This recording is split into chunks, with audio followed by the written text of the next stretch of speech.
Hi, everybody. Welcome to class.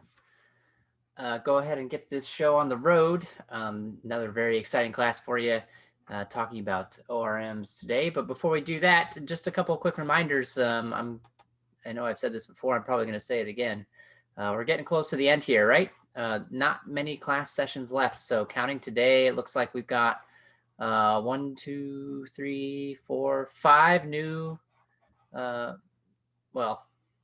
Five class sessions plus 1 catch-up day, so 6 days total. That means we're what, about 2 or 3 weeks away from the end of class, something like that. So it'll be here before you know it, a little over 2 weeks away from the end of class. That's crazy. You have one assignment left, which is this Tech Jobs Persistent. I did want to take a look at that with you just briefly today. In part to convince you that, if you've been keeping up with the prep work, you know enough to get started on this assignment, because a lot of it is based off of the stuff that we're going to be talking about today and also over the next couple of classes, which is the ORM. So you know enough to get started on this today, and I would encourage you, if you kept up with the prep work, to consider getting started on this today. You can see that the first steps look an awful lot like what we had you do during today's prep work. So you might want to take a peek at this and start piecing those together while it's still fresh in your mind. While you may not be able to complete the entire assignment until we get to some of the stuff that we're going to talk about later on this week, like this part would be very difficult, very, very difficult without what we're going to discuss on Monday of next week, you can still get some of this stuff done. So I would encourage you to consider doing that if you have the time and feel like getting a jump start on that assignment. So, and as Sarah said during the last class, that assignment is due by, the last day to submit that assignment and get participate in the ceremony is the 16th, I think, which is a week after this. I think that date's right. I know it's on Slack in the announcement that they posted. So getting started on that early would not be a bad thing. So, let us know, let the TAs know how we can help you get moving in that direction. Are there any questions? Are there any questions about any of that? I'm going to miss this class too. I always miss teaching these classes. Not to go too much on a tangent, although that's pretty par for the course for me. Obviously, this class has been a lot different than the past ones for very obvious reasons, but I still have enjoyed my time. I still feel like I've gotten to know a lot of you, although maybe not as well as I would have normally, unfortunately. But hopefully when all of this is over, we can all have a proper meetup and I can actually see your faces in person. I think that would be fantastic. I would really enjoy that. So something to look forward to, I suppose.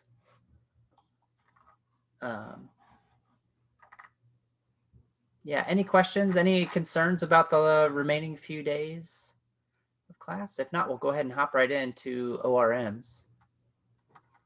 So we can see here, right, ORM is short for Object Relational Mapping. And one thing that the prep work, I think, kind of hints at in a couple of places, but doesn't really go into in a whole lot of detail, is that ORMs can be a little bit controversial, perhaps. Clearly, they have utility, right? We wouldn't be showing them to you if they didn't have a purpose, if they didn't have a good use. But I think it's important to understand the pros and cons of using an ORM. And I'm, approaching this as somebody who feels fairly good about ORMs. I actually enjoy using ORMs. I like using ORMs. So I'm not trying to convince you that they're bad, but I do think that there are parts of them that can lead to problematic situations if you're not careful. One of the biggest criticisms about ORMs is that it eliminates the need for people to learn how to use SQL and how to properly work with a database, because the ORM, as you saw, if you made it through the prep work today, did a lot of that for you. It also obscures a lot of what it's doing, right? Like you set up the entities and you set up the repository, and then all of a sudden you had tables magically appearing in your database, right? You didn't create those tables. You didn't put any data in those tables, not directly at least, correct? So all of that stuff was being written as SQL queries behind the scenes and then executed on your behalf. So using an ORM really makes it so that people don't necessarily have to learn a bunch of SQL if they don't want to. And a lot of people consider that to be a bad thing. I actually agree. I think that's a bad thing as well. But I think this class has done a great job of introducing you to those SQL concepts first, getting you a feel of what it's like to work with a SQL database. I think those skills are important. I think even if you are going to use an ORM, it's still important to understand how that database is working behind the scenes, to understand how the ORM is interacting with the database. I think that's very, very, very important. As a programmer, it gives you a much clearer idea of how your application works. And that's a good thing in my humble opinion. So I think ORMs certainly have their place. I think they're extremely useful. I don't think that they're an excuse for skipping the SQL knowledge. So definitely keep sharpening your SQL skills, getting used to writing SQL queries. You may not always have an ORM at your disposal to help you out with the database, or maybe there's a problem with your database. If something happens to your database, if there's a problem with it, the ORM's not going to help you fix it. ORMs work really well if everything is, in good shape. But if things are in bad shape, if things aren't working the way they're supposed to, ORMs aren't going to work so well. They're not going to be able to help you fix any problems. So that's why it's important to still understand these things and know how to do these things. Maybe faced with those situations. So, all right, enough of my soapbox for now. Let's do some actual practice with these ORMs and review some of the prep work content. Along the way, we're going to go through this exercise briefly. And I think as we go, you're going to see me kind of lean a lot on the existing code that you walked through in the prep work. That's, a perfectly reasonable expectation for any programmer to do.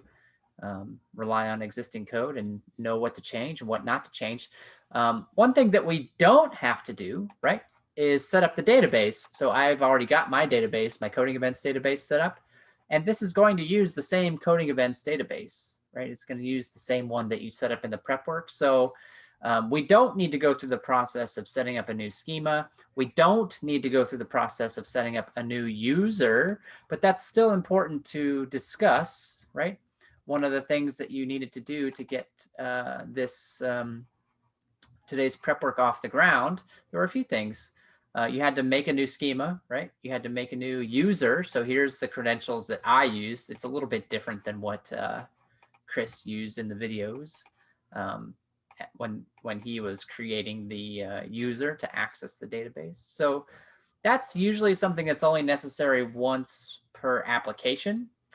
You only usually need to do that stuff once for every app that you're working on.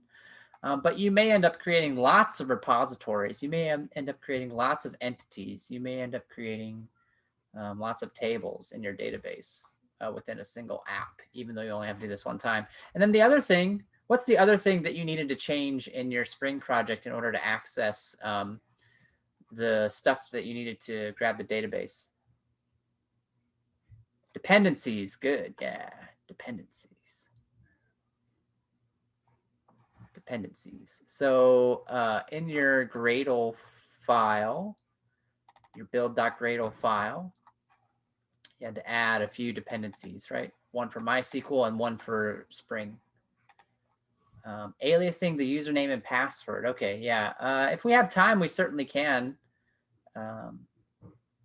talk about that. I think what Luke is referring to, I'll mention it briefly and then we'll come back to it if we have a little bit of time. What Luke is referring to is this, the fact that I'm storing my username and password out in the open like this. This is really bad, actually.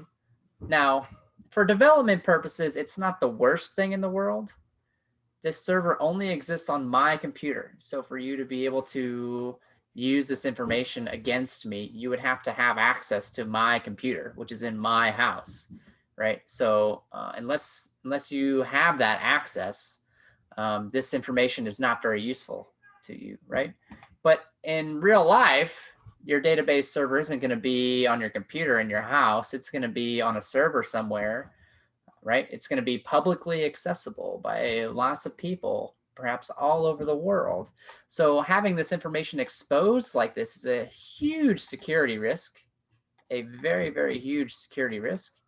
And so there were some instructions in the prep work about how to not have your username and password just sitting out here in the open.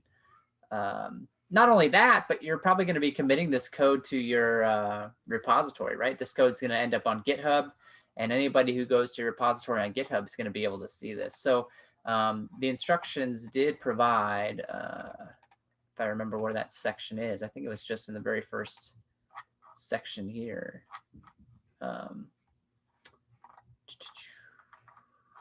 Or was it the next one? Properties, username, password. Oh yeah, here we go. Yeah. So to use something called environment variables and then hide the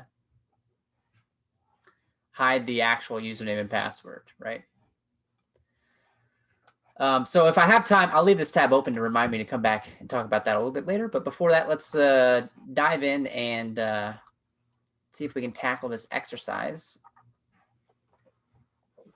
So we're going to be setting up, you can see here, we're going to be making an entity class, a repository, and a controller. Everything but the view, and actually I think we're making a view as well. Templates, right? So we actually are creating, we're touching every single part of this application, the model, the view, and the controller going in. So let's start by creating our entity, which is, again, an entity is just another word for a model. And actually, you've heard me refer to that term entity before. Where did you hear me talk about entities before? Just last class, I was talking about entities a little bit.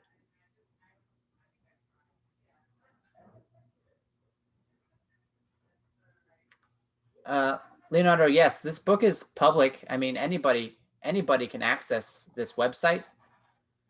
Now, the book may change over time as they add to it and tweak things and update it, but it's still going to be there. Entity is another name for a table. That's very close, Tom. That's very close. Yeah, entity is there's not a direct relationship, a one-to-one relationship between entities and tables. In some cases, entities and tables overlap completely. In other cases, they don't. But for most purposes, you can think of an entity as being equivalent to a table. I mentioned them when we were talking about SQL, when I was talking about something called an entity relationship diagram, an ER diagram. So it shows us the entities and how they relate to one another, the tables and how they relate to one another. Yeah, so that's exactly where we've heard that before. And that's the same meaning that it has here, this idea of an entity. It's not quite the same thing as a table, but it's very, very, very close in idea to a table. Very, very, very close in concept to a table in a database. So let's go ahead and create this model. That's step number one. I'm going to go to my models folder. We actually already have an event type here. Is that what we're doing? Oh, event category. I'm sorry. Come on. For making event category. There we go. And we want this to be an entity. So we're going to mark it as such with the appropriate annotation. Right? And by marking this as an entity, what does that now give us access to? What kinds of things can we do inside of this class now that I've marked it as an entity?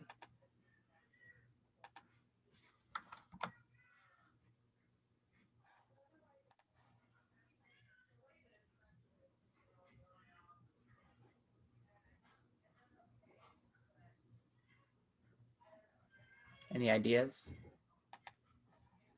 Class can be mapped to a table. That's our ultimate goal, right? But there's some other code pieces. If we go back and look at the other entity, things like this are what I'm thinking about, right? We can now set up these other types of annotations, ID and generated value, which are used for the primary key field, right? On Wednesday, we're going to see more examples of these types of annotations to set up relationships, to set up one-to-many relationships between tables. So we'll see entities allow us to do that as well. Basically, it allows us to annotate our classes with things that are going to help the ORM create and manage the table that's going to back up this object. Because at the end of the day, that's what an ORM does, right? Object relational mapping, quite literally, you know, if you think about what that statement means, literally, it's taking an object from Java, that's the O, object from Java, and figuring out how to map it to a relational database or a table, basically. So it's trying to figure out, all right, this field is going to be, it's not a string, it's going to be a varchar. This value, they have it marked as the ID. That means they want it to be the primary key, right? This is marked with generated value. That's going to turn into, what's that going to turn into? It's the corresponding SQL term. Auto increment. That's right. Auto increment. So we have different ways of saying it on the Java side. I actually find that to be a little bit confusing personally, that they don't use the more direct terms, but that is what it is. They didn't ask me, right? But it is important to keep in mind what they actually mean on the database side. This means that it's going to be an auto-incremented category or an auto-incremented column. I apologize. So, we're going to go ahead and put in an entity and a generated value and private int ID, just like we did there for our primary key. We also want a name of type string, right?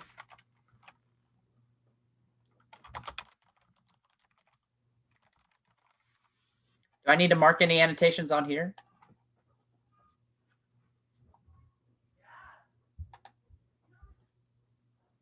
No, I don't have to. It'll figure it out.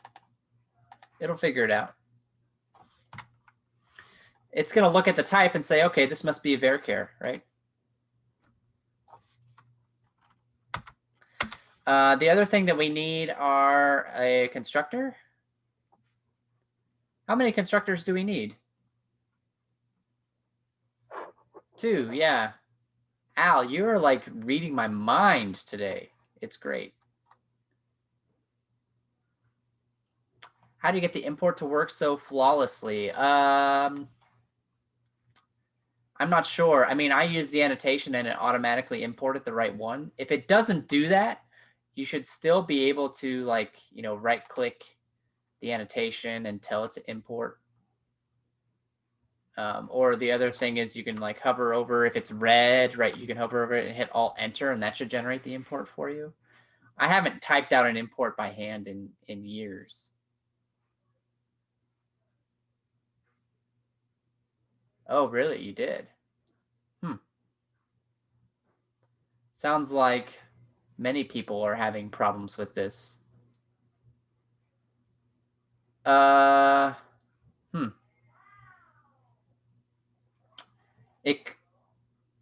Well, so that's where I was going, MCD. I mean, it could be an indication that either one of two things happen. Either these did not get added to your build.gradle, but once they're added, you also have to tell Gradle to refresh the project, right? Which for me, it just kind of did it automatically. But if it doesn't do it for you automatically, you can hit the little elephant up here. I'm sorry, that's not right. You can hit this one right here, reload all Gradle projects to sync up, and then that should work. So once you add these to your Gradle, build.gradle file and resync the project, it should find them.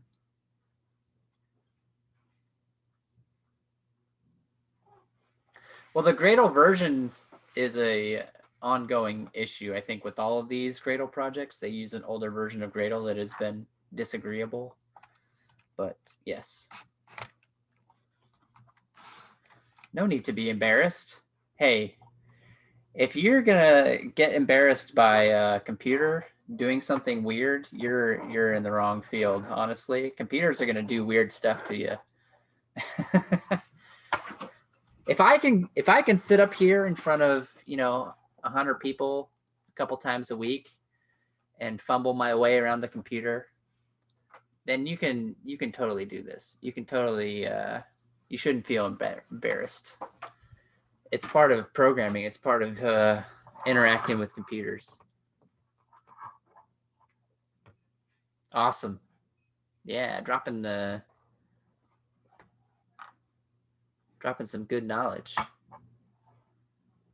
All right. Back to the task at hand. Before I got sidetracked, which I love being sidetracked, by the way, that's not a problem. We mentioned that we need 2 constructors, right? One of them is just going to be the regular old constructor that we're expecting to see, correct? So public event category, right? This is fine. And then which values am I going to take in? Just the name. Because this is a generated value, right? This is no longer up to us to worry about because it's a generated value. That's not our problem anymore. What's the other constructor that I need? I need a blank one. Like this.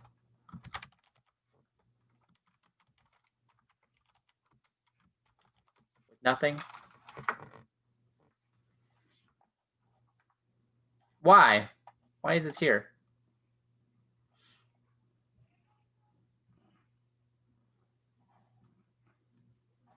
It does create an instance, that's true.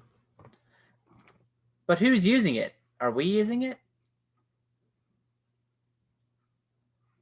The computer is going to use it. Or more specifically, the ORM is going to use this when it needs to create objects. Think about what it has to do. Not only does it have to take our Java objects and put them into the database, but it has to go the opposite direction as well, correct? It has to take the objects out of the database and turn them into Java objects. So it needs a way to create the objects and then set the values. So the other thing that you can see on our list is that we need getters and setters for these fields, which at this point, I'm not going to bother typing those out. I'm just going to go ahead and generate them.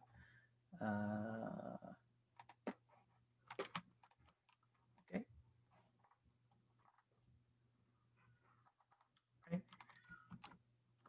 Do we want a setter for ID? That's a good question. Maybe not. I actually think that's a good question. Perhaps not. Since ID is set for us, but that could cause problems if I am pulling if I'm pulling something out of the database and I'm making an object out of it, the ID is already known and I just need a way of getting it in there somehow, which I could do by using the setter, perhaps. We'll see. We'll see. If things don't work for us later, then we can come back and try again. I'm always up for experimentation. I think this is it, though. I think this is all we need for this particular entity, right? That's it. I think we're good. Unless anybody has any questions or feels like I'm missing something, I think we checked off everything on our list, right? I think we checked it all off. Excuse me. All right. Step 2, we need to create the repository. So in the prep work, you created a repository. It's an interface. We've talked about interfaces before, correct? This is another kind of situation where, okay, here's an interface that we've created. There's nothing in it. So that's a little strange, right? And not only that, but when you create an interface, how do you actually use an interface?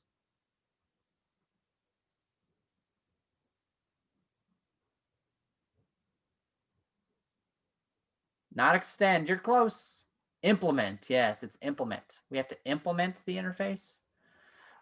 We never implement this interface, right? Who's implementing this interface?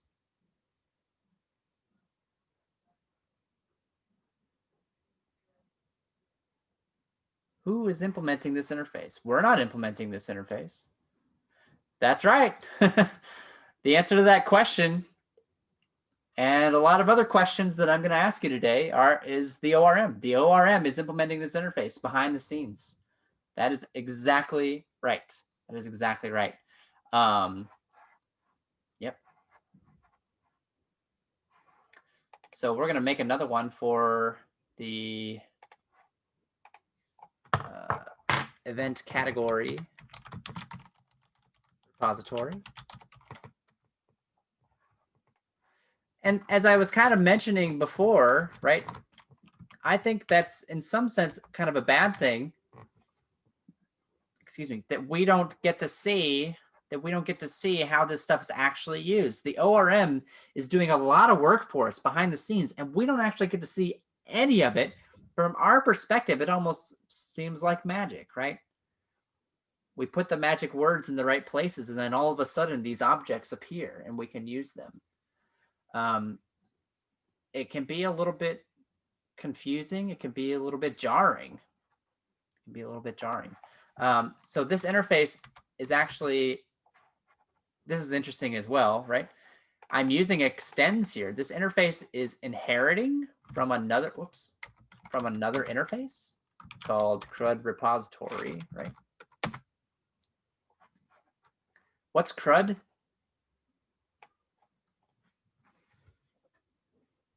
CRUD is the stuff in my kitchen drain that I had to call the guy to come snake out this week.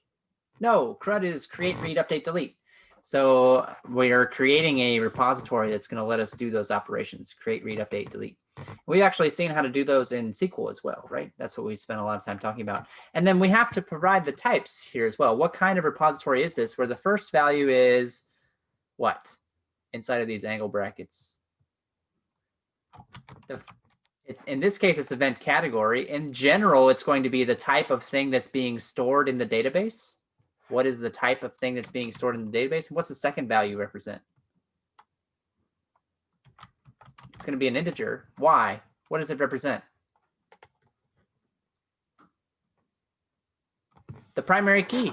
Yeah, it's the type of the primary key. That's right. So we're providing the ORM with some information about the database that we want to create. That's a lot of what we're doing, right? We're providing the ORM with the information that it needs so that it can go off and create the tables and manage the tables and do whatever it needs to. Now, it looks like we're not putting anything in this interface, right? And we're really not. What you actually can put stuff in this interface, though. That is a thing that you can do. So if you need to, and we may see some examples of this in the future, if you need to provide ways of accessing your database, like let's say there's a very specific query that you want to run, you could include a method in this interface to run that very specific query. If all you want are basic selects and inserts and updates, as we've seen in the prep work and we'll see again shortly, that basic functionality is already provided to you, so there's not really a need to duplicate it. But if you need something very specific, if you have a very specific query that you want to be able to execute, you can actually put that here, and it provides access to it from the rest of your code. So we may see some examples of that coming up in the next couple classes when we're talking about ORMs. All right, cool. I think that does it for the repository. Does anybody?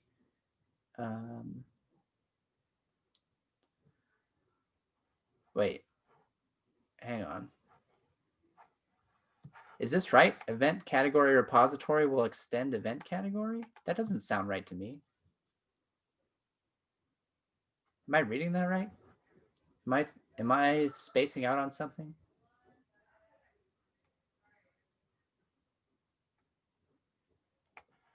I don't think that's right. I think hashtag errata channel on Slack. Racia to the errata channel. That's a weird one.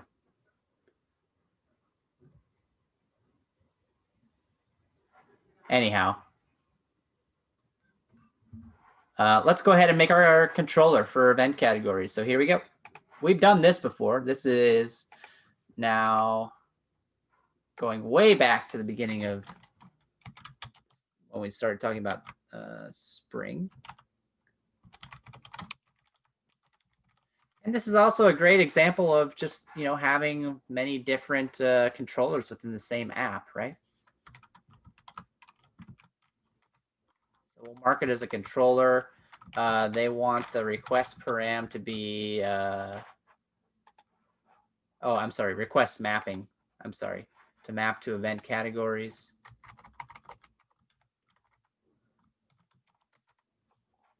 Get rid of this import that I put in by mistake, although I might need it later.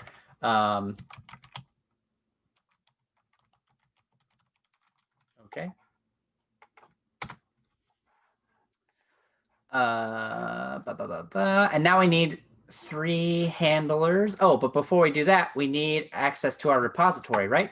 Because the handlers are going to be putting things into and retrieving things from the database. So yes, let's go ahead and get that going.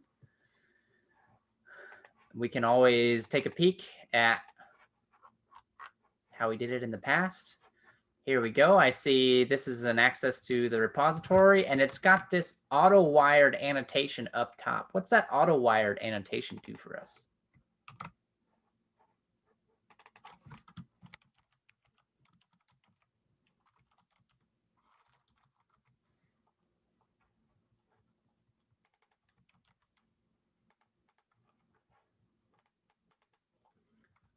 What does that auto-wired annotation do for us?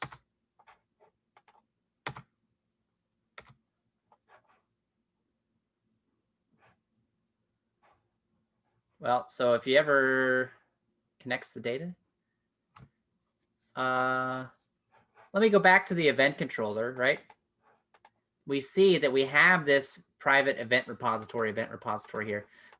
Where does this get constructed? Where do we call the constructor on this?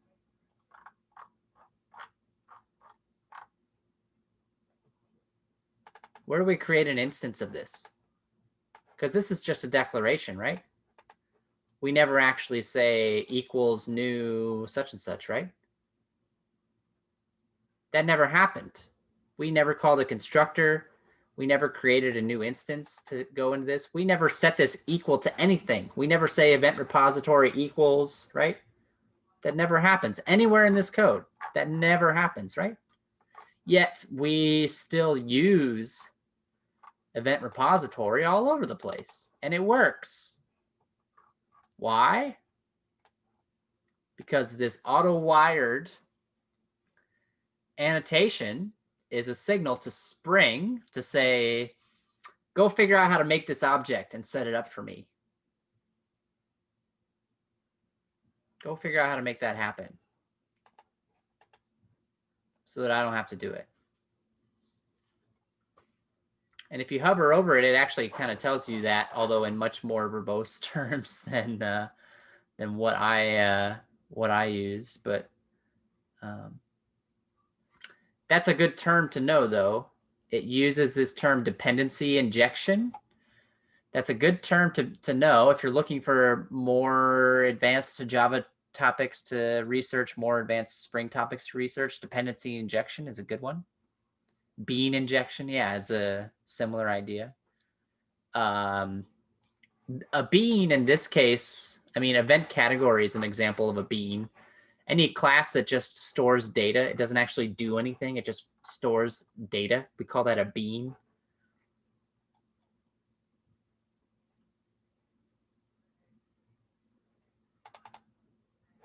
Anyhow, yeah, we never create an instance of this because AutoWire does that for us. It creates the instance and makes sure that it makes it into this class so that we can use it accordingly. That's what it does. All right.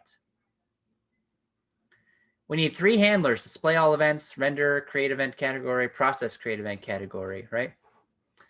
So let's go down the list and start knocking these out. Get mapping tells us what to use here. Event categories / create. I'm sorry. Index. So that can just be blank, I think, right?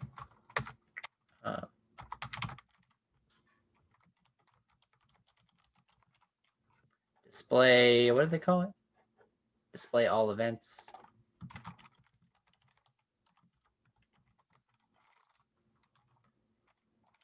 Obviously I may need to do some stuff here a bit later. I can put the return value here at least so that it stops being angry at me.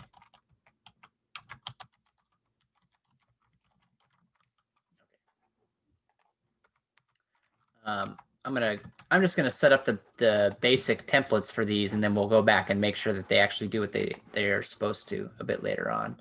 Render create event category form. Oof, that's a mouthful.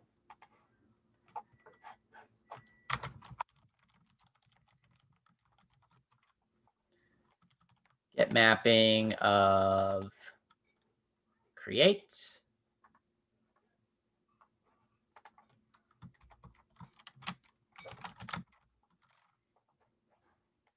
It's going to return the form.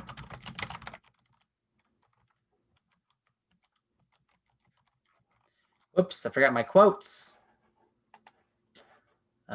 Create, yes.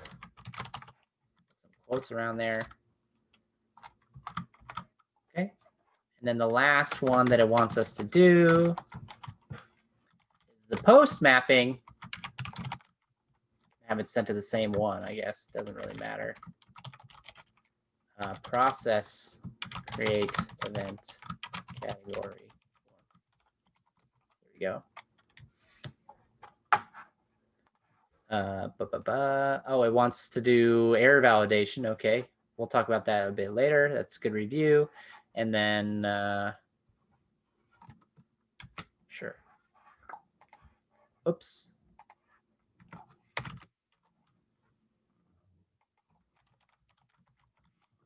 Oh yeah, we'll have to do a little bit more than that, right?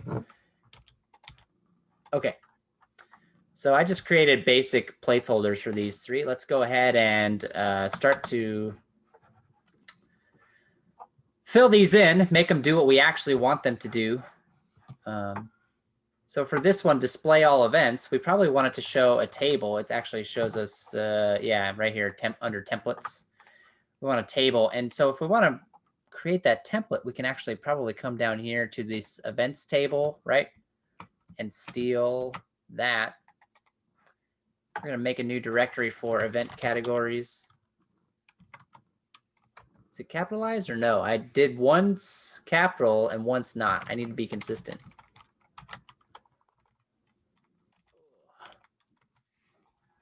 Event categories. All right.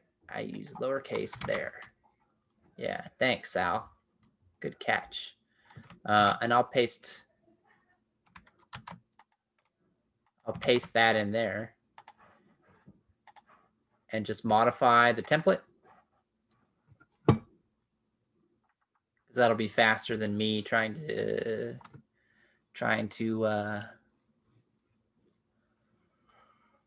set it all up myself.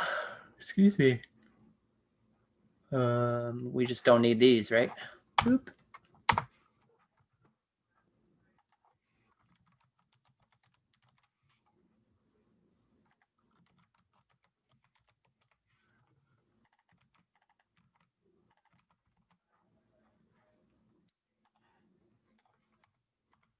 Okay. I think that should do it, right? It's the same table that we had for the events themselves, but with many fewer columns. So why type all that stuff out again? I'm lazy. I don't have time for that. Take the table that we already have, chop off the columns that we no longer want, and change the names to make it match what we're dealing with. Everybody with me? Are any of you judging me right now for doing that? I hope not. Or if you are, I hope you're judging me positively.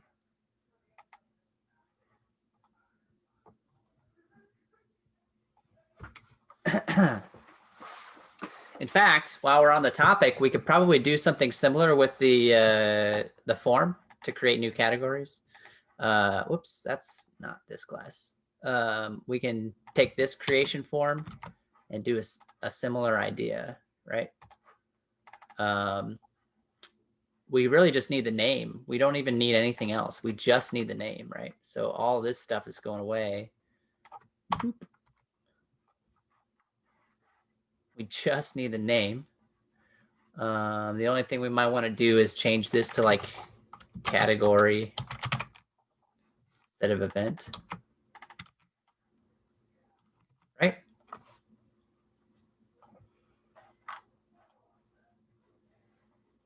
I think that'll do it for the templates.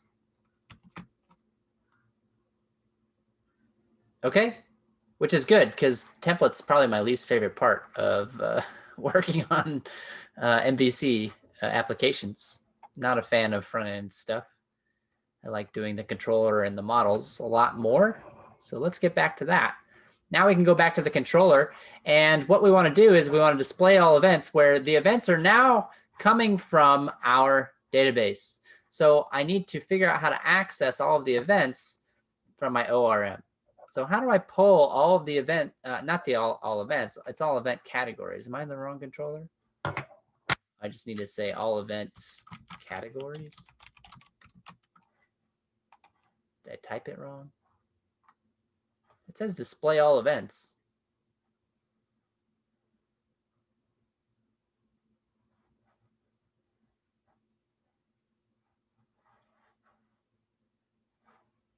Why is it category.name and not event category.name? I mean, it's just a variable name, right? So as long as we're consistent, it doesn't really matter.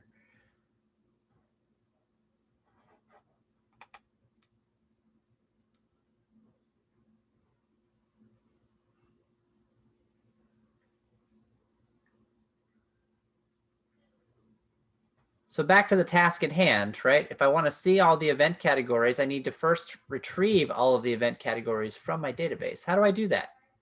How do I get all of these event categories out of my database using the ORM?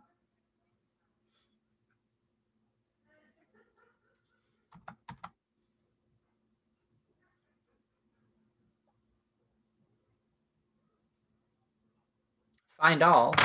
All right. Dot find all.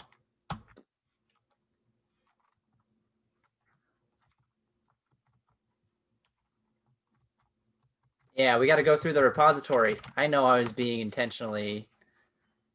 I know I was being intentionally obtuse there. We got to go through the repository.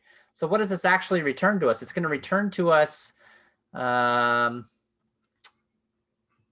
know, a list of all of the. I don't know if it's actually a list, but it's some kind of a container with all of the event categories. And then what we can do is we can pass that into the model, which we haven't set up yet, but we will. We can pass that into the model. Need to import that guy, right? Model.add.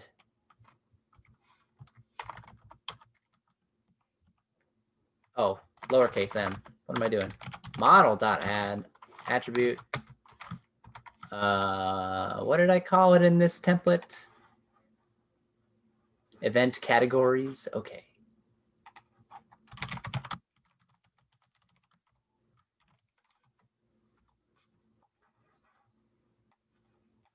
There we go. That should take all of the event categories and dump them into this template, and then be displayed. Let's run it. I've written a lot of code and I haven't tested any of it, so let's run it. Make sure that nothing has gone horribly wrong just yet.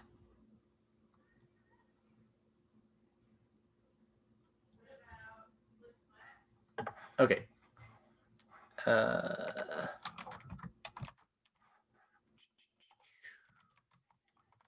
Localhost 8080 / event categories. All right, so here's my table, right? You can see that this isn't quite right. All events, create event, delete event. Those links aren't great. So I would maybe want to make a different fragment for those and change those. But the table while empty, looks okay. As far as we know, it's working. There, if I come in here and I look at my coding events database, right? I refresh everything. I see that there is now a table for event category. It determined that it needed that table, right? I tried to use it. It said, oh, I don't know about that table. Let me make it for you real quick. But if I look and see what's in there, there's nothing in there. There's nothing in there because I haven't actually put anything in yet, right? I haven't actually put anything into the database yet. That's what the creation part is for. So once we actually get this create piece working, we should be able to see some actual data in the table as well as on our website. So let's go ahead and get that going next. Is there anything that I need to do here? Render create event category form. Is there anything that I need to do here right now?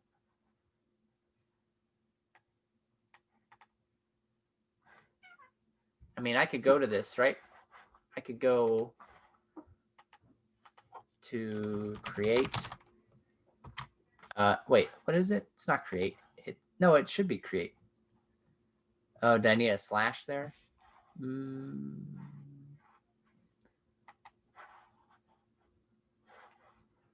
Ouch, Franklin.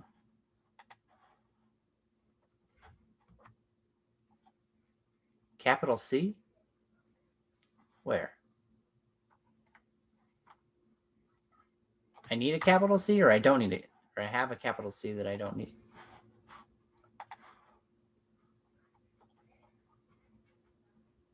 No, it's lowercase. It's definitely lowercase.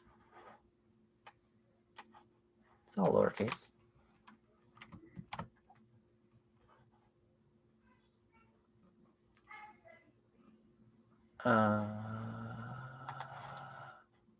Ouch. An error happened during template parsing. Here we go. Let's read the actual error message. How about that?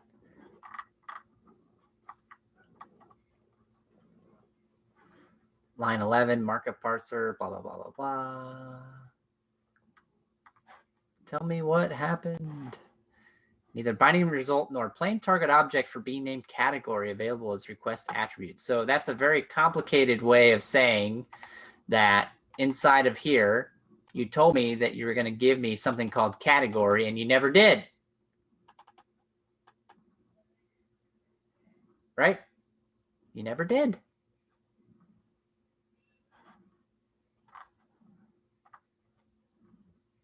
Does that make sense? I use this variable called category here, but I never gave it anything called category. And if we go back and take a look at how the event controller does it, right? We pass in this empty event object that they can use, as well as a title, as that we could probably add to all of these. Should have, I think it said something about that, but anyway. I need to do this. This is what it's upset about. I need to do that.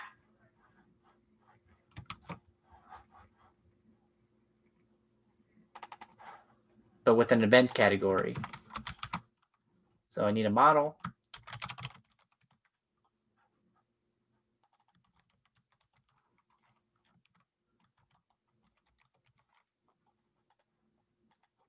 I want to call it category. I guess I need to import that. There we go. Let's try it again. I think slashes should work in the returns.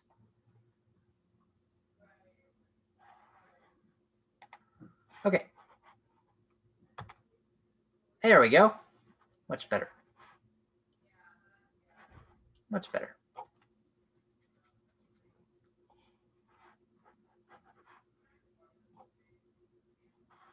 Just needed the actual object. All right. Where's my exercise page? Here we go. Nope, that's not it. All right, let's make sure that we've got everything done here. Yes. Get mapping. So we haven't done the titles, all category, create category, yada, yada. That's a quick thing, right?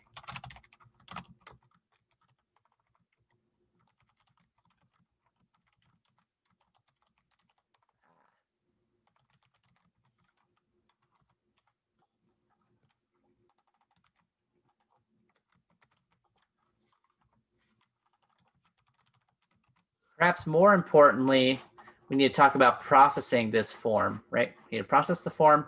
We need to do error validation. So what validation should we be performing on this category? There's only one field. So the question is like, how do we want to validate this field? Because we're not touching this one validation wise, right? That's not our field to manipulate. It's auto-generated. So what's something that we might want to validate here? Not blank. Yeah. I think that's really all we might consider is not blank. I suppose you could size limit it if you wanted to. Would be the other one that I would consider possibly.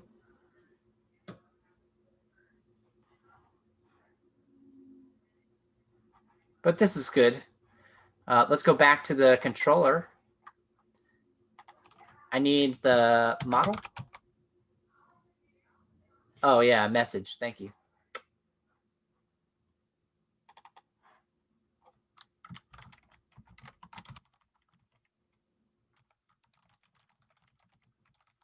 I think the default would have probably been okay, but all right. I need the model, right? How do I get the object from the form? What's that look like? It's a review. Something we haven't done in a little while. If you don't remember this, it's actually not that big of a deal. I'm asking you this question, right? I hope that if you don't remember this, your inclination is, oh, let me go look that up. Let me go find another place where I've done something similar to this and look up what I did to make it work, right? You could even go to the event controller. Model attribute, valid event, new event, right? Right? Something like that would be appropriate. Model attribute at valid. So 2 annotations.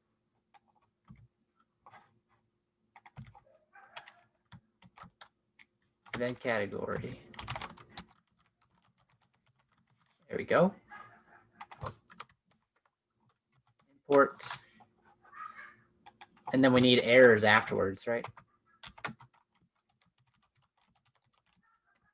Like that.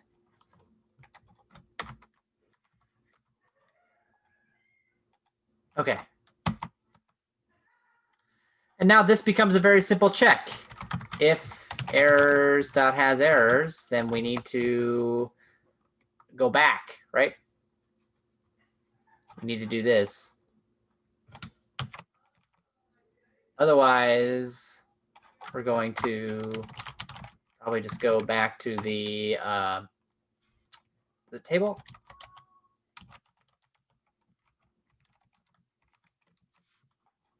And then we need to decide what we need to add to our model. So if I have errors, I need to put the object into the model so that it can re-render it, right?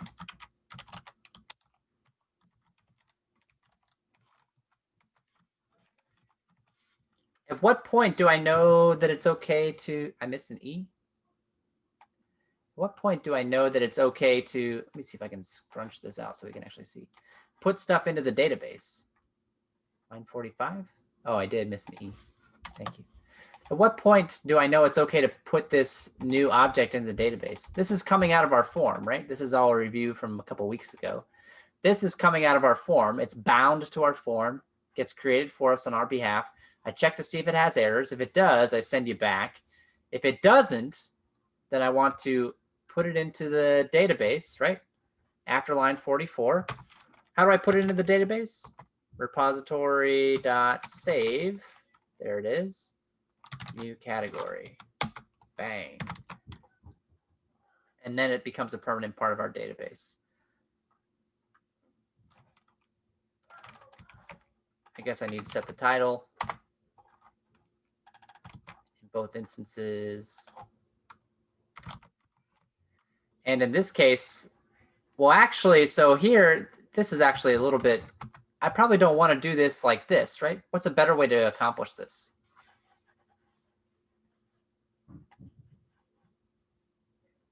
A redirect, yeah. Redirect is better.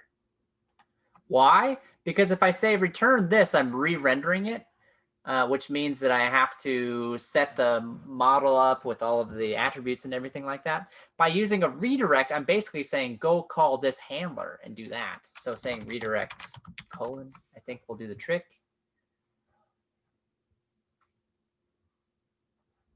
Okay, let's try it out. I feel like there's probably something that I forgot or did incorrectly, but let's test it out and see. Okay.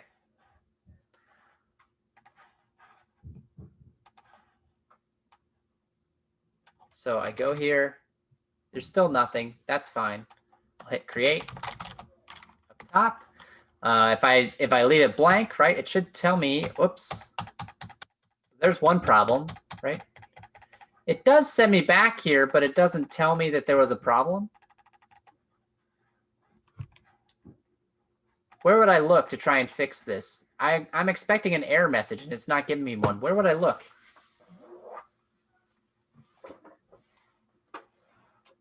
Where would I look?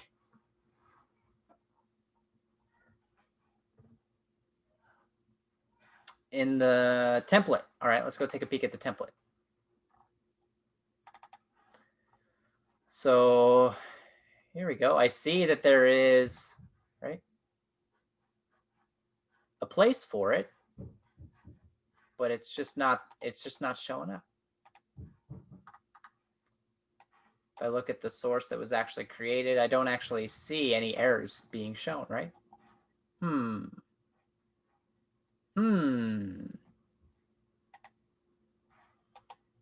Is it possible that the problem could be somewhere else?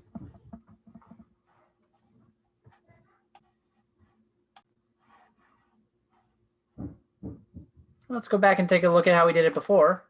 Maybe we missed something, right? If errors has errors, return back. That all seems fine.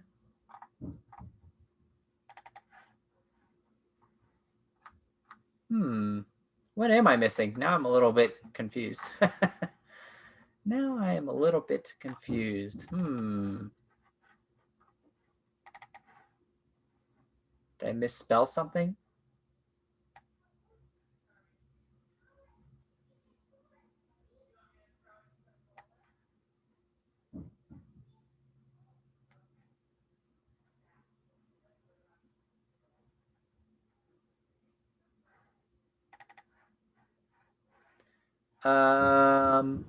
Wait a second. Yeah, here, notice that it doesn't actually add the new, doesn't add the object back. That's interesting. Is that where I went wrong? Do I not need to do this? Let's try again.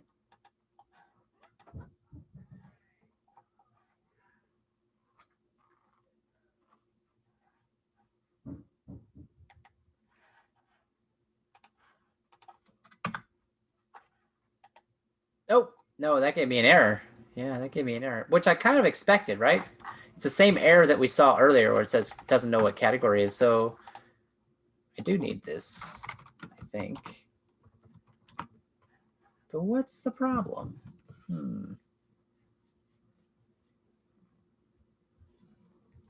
Oh, yeah, perhaps it does. Maybe this needs to come later. Good question. Whoa.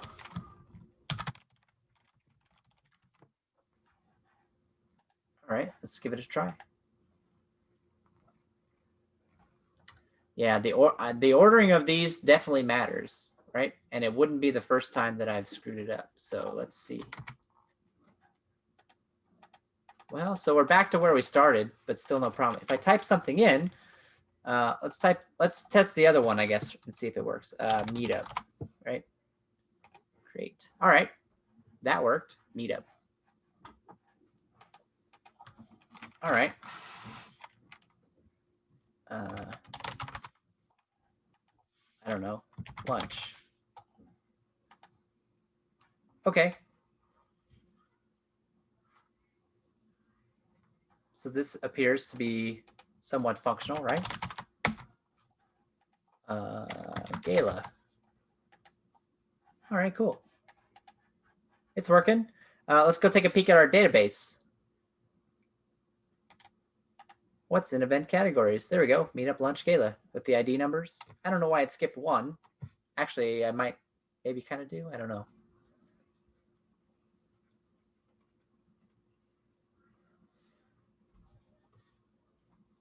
Anyhow, there it is. So that part's working, but my validation isn't working. That's not the part that I expected to have problems with today. And yet, here we are. Yeah, if I leave this blank, it's definitely unhappy. So that part is working, right? That part works. But it's not showing me the errors. Why not? I was wondering about the annotation, Kelly, that we used. Yeah. Is not blank the right annotation to use? But I feel like we've used not blank before, right? We've used not blank before for stuff like this, and it's worked out.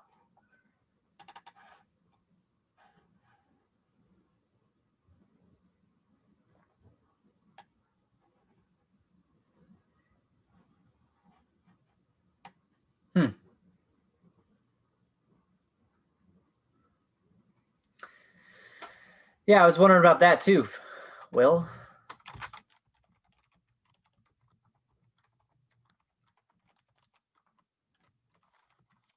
That was another thing that was on my mind. I mean, I can try it and see what happens. Let's see. It's an easy thing to try.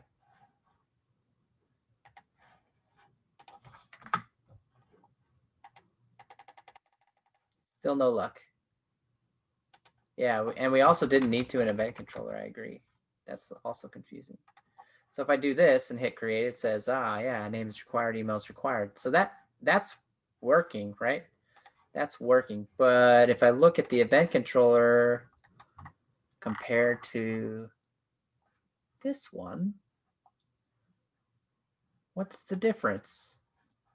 They did not add the object, right? They did not put the object back in.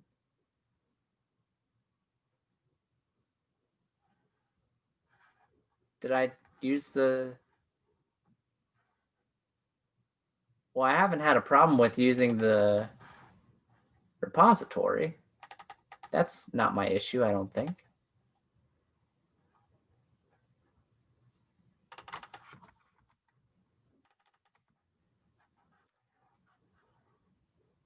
For the event controller, it just adds the title. It doesn't add anything but the new title, and it works. That's confusing to me. I tried that. What did I get wrong here?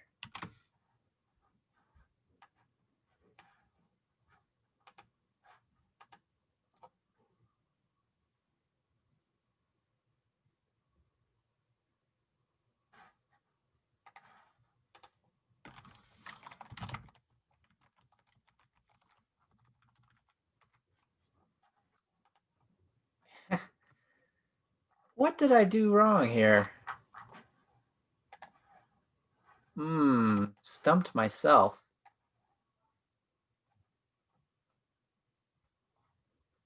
Model attribute valid event, new event. Does it matter? Did I get it wrong?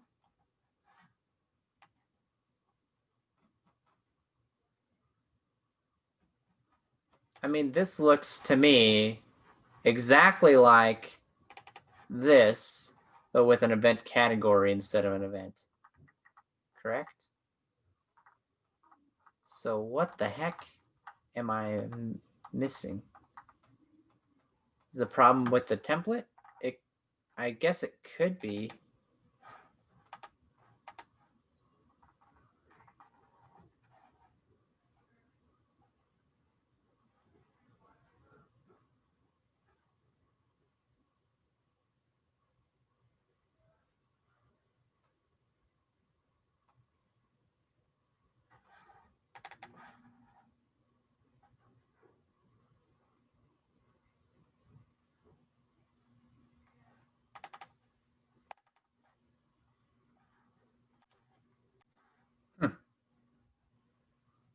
I'm a little stumped.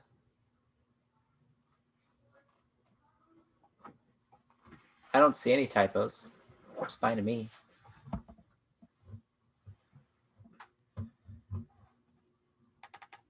This is just a variable name. If I change that, I'd have to change the other thing as well, I think. But maybe you're right. But where does it come from? Well, I had a thing here. It came from this. But you might be right. Maybe it is looking for a specific name.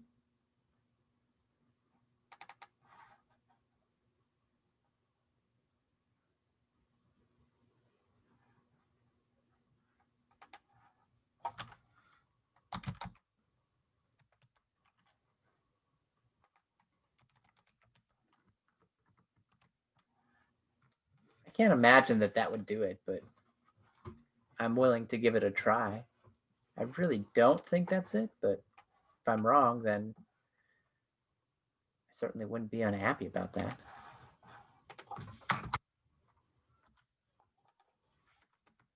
Oh, and now I have to change. I have to change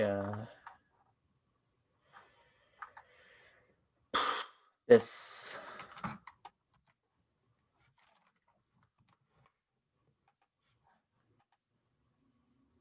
Is that it, really? Is that what it was?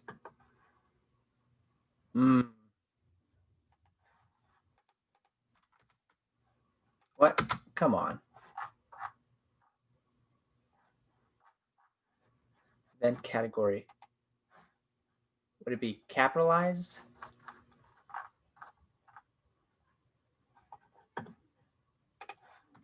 Capital C here.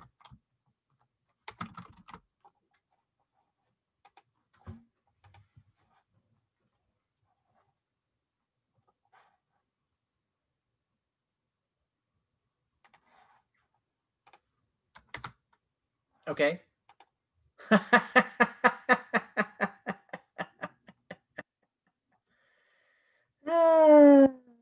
All right. Well, let's now take that information and explain what it means, right? Let's explain what it means. When you don't apply a name to an attribute like this, it generates a name automatically for you on your behalf.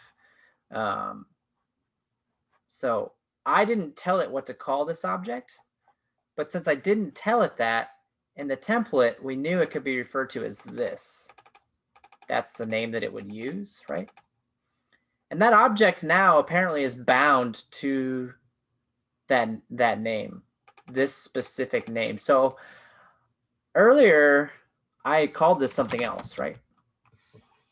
I just called it category because it's really just a variable name. I can assign any attribute that I want to the model and give it this name, right? And everything should be hunky-dory. But it appears that if we're using model binding, that is not in fact the case. If we're using model binding, it really wants the name of the model here. It really wants the name of the model that's being bound, which in this case is an event category. I don't really like that, but it's a fact of life that I found out the hard way, unfortunately. And then that also apparently lets you do other shortcuts, right? If I'm doing, can I look up the model attribute?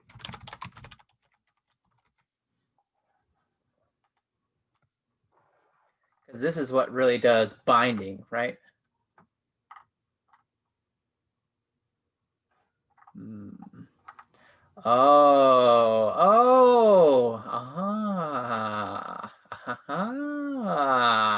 Let me try something else here real quick. Shoot, I keep showing that.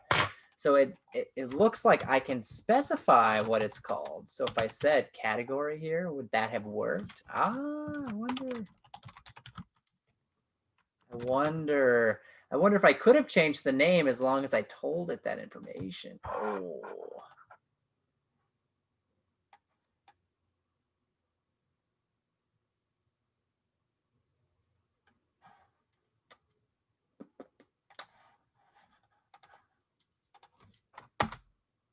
Nope. No. Oh, I do need to change the view. You're right.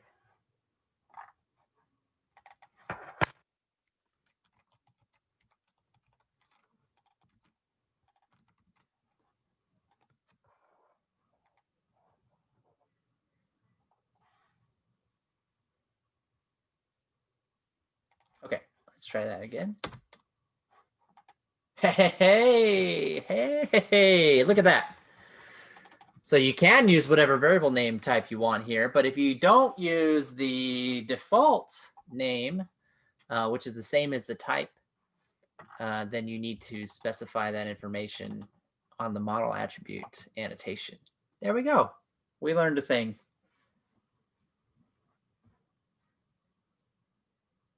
That's fun. Awesome. We've also completed the exercise. There's some cleanup that I could do by changing, these with the fragments and such. That wouldn't necessarily be a bad thing, but I am out of time because I was going down that little rabbit hole. But thanks for coming along for the ride. That was fun. And if you have any questions, I'll stick around for a few minutes if you have any questions about this or anything else. Otherwise, studio time. Go meet in your small groups. Go have a studio. And we'll meet back here. Here's where I changed it. We'll meet back here at 8 o'clock as we usually do to have a chat about that studio. Okay. Thanks, everyone.